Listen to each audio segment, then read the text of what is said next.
السلام علیکم ورحمۃ اللہ وبرکاتہ۔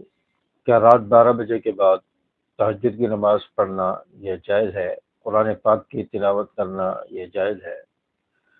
بعض لوگ رات کو مسجد کی طرف جا رہے ہوتے ہیں، یا نماز پڑھنے جا رہے ہوتے ہیں، تو لوگ انہیں کہتے ہیں کہ یہ تو جنات کی نماز پڑھنے کا وقت ہے، آپ نماز پڑھنے کیوں جا رہے ہو؟ تو مختلف قسم کے سوالات اور کیے جاتے ہیں، اور توہمات لوگوں کے ذہنوں میں پائے جاتے ہیں۔ اور بعض لوگ یہ کہتے ہیں کہ رات 12 بجے کے بعد زوال کا وقت ہوتا ہے، بعض جلال کا وقت کہتے ہیں، اور اس وقت نماز پڑھنا جائز نہیں ہے، تلاوت کرنا جائز نہیں ہے۔ تو اس قسم کی باتیں لوگوں کے اندر اور لوگوں کے ذہنوں میں پائی جاتی ہیں، اور اکثر اس بارے میں سوال بھی لوگوں کی طرف سے کیے جاتے ہیں، پوچھے جاتے ہیں کہ کیا رات کو 12 بجے کے بعد تہجد پڑھ سکتے ہیں؟ رات کو 12 بجے کے بعد نماز پڑھنا چاہیں تو پڑھ سکتے ہیں، قرآن پاک کی تلاوت کر سکتے ہیں؟ اور ہمیں کافی سارے لوگ منع کرتے ہیں کہ رات کو 12 بجے کے بعد نماز نہیں پڑھنی چاہیے، تہجد نہیں پڑھنی چاہیے، تلاوت نہیں کرنی چاہیے۔ تو دیکھیں، یہ ساری غلط فہمی ہیں، توہمات ہیں جو لوگوں کے ذہنوں میں پائے جاتے ہیں، اور یہ تمام چیزیں جو ہے وہ بدشگونیاں ہیں، اس کا حقیقت سے کوئی تعلق نہیں ہے۔ زوال کا وقت دوپہر میں ہوتا ہے، دوپہر 12 بجے کے بعد۔ رات کو کوئی زوال نہیں ہوتا، زوال سورج کو ہوتا ہے، اور سورج دوپہر میں ہوتا ہے، دن میں ہوتا ہے۔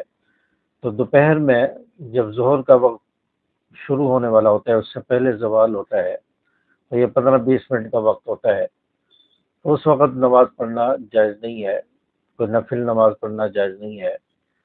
ہاں، زوال کا وقت گزر جائے تو ظہر کا وقت شروع ہو جاتا ہے، اس وقت ظہر کے وقت میں پھر نماز پڑھی جا سکتی ہے، یا دوپہر 12 بجے سے پہلے نماز پڑھی جا سکتی ہے۔ نفل وغیرہ پڑھنا چاہیں تو پڑھ سکتے ہیں، قرآن پاک کی تلاوت بھی کر سکتے ہیں، لیکن رات کے وقت میں کوئی زوال نہیں ہوتا، کیونکہ رات کو سورج نہیں ہوتا، زوال سورج کو ہوتا ہے۔ تو رات کے وقت آپ 12 بجے یا 12 بجے کے بعد اگر آپ تہجد پڑھنا چاہتے ہیں تو تہجد کی نماز بھی آپ پڑھ سکتے ہیں۔ عشاء کی نماز آپ نے نہیں پڑھی تو عشاء کی نماز بھی آپ پڑھ سکتے ہیں۔ نفل وغیرہ پڑھنا چاہیں تو وہ بھی آپ پڑھ سکتے ہیں۔ اسی طرح قرآن پاک کی تلاوت آپ کرنا چاہ رہے ہیں تو قرآن پاک کی تلاوت بھی کر سکتے ہیں۔ یہ رات کا جو حصہ ہے، رات 12 بجے یا اس کے بعد کا جو وقت ہے، یہ بہت ہی قیمتی وقت ہے، بہت ہی بہترین وقت ہے عبادت کے لیے، قرآن پاک کی تلاوت کے لیے، تہجد کے لیے۔ بہت ہی زبردست اور بہترین وقت ہے، اور اس وقت کی فضیلت ہے۔ آپ علیہ الصلوۃ والسلام اسی وقت عبادت کرتے تھے، رات کے آخری حصے میں۔ صحابہ کرام رات کے آخری حصے میں تلاوت کرتے تھے اور نوافل پڑھتے تھے، تہجد کا اہتمام کرتے تھے۔ علماء، بزرگان دین کا، اولیاء کا یہی طریقہ رہا ہے۔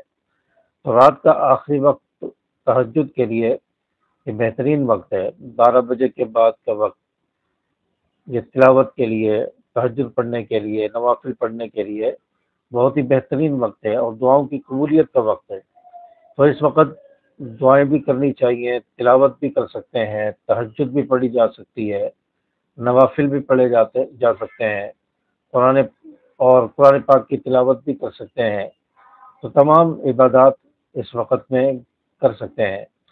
تو جہاں تک لوگ یہ کہتے ہیں کہ یہ وقت جنات کا وقت ہوتا ہے، جنات عبادت کرتے ہیں، تو جنات اپنی عبادت کرتے رہیں، اس سے ہمیں کوئی فرق نہیں پڑتا، یا انسان کی زندگی پر، انسان کی صحت پر اس سے کوئی اثر نہیں پڑتا۔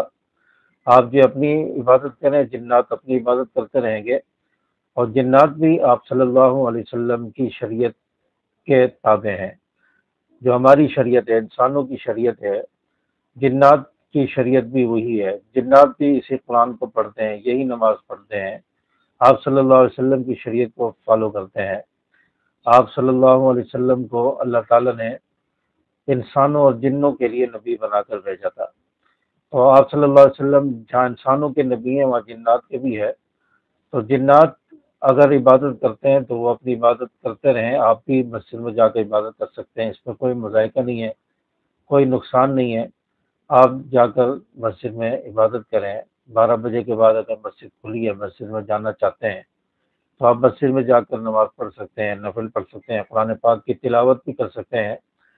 تو امید ہے کہ آپ کے ذہنوں کے اندر جو غلط فہمی ہے، جو ایک اشکال تھا رات 12 بجے کے بعد جو زوال کا وقت ہے یا جلال کا وقت ہے، تو یہ اشکال آپ کا دور ہو گیا ہوگا۔ ویڈیو اچھی لگی ہو تو اس ویڈیو کو زیادہ سے زیادہ اپنے دوستوں تک شیئر کریں اور ویڈیو کو لائک ضرور کیا کریں۔ آپ ویڈیو سن رہے ہیں، آپ نے مکمل سن لی ہے تو لائک ضرور کرتے جائیں تاکہ میرا بھی فائدہ ہو جائے، آپ کا بھی فائدہ ہو جائے۔ تو ویڈیو کو لائک کریں، چینل کو جاتے جاتے سبسکرائب کریں تاکہ میری ہر ویڈیو آپ تک پہنچتی رہے۔ السلام علیکم ورحمۃ اللہ۔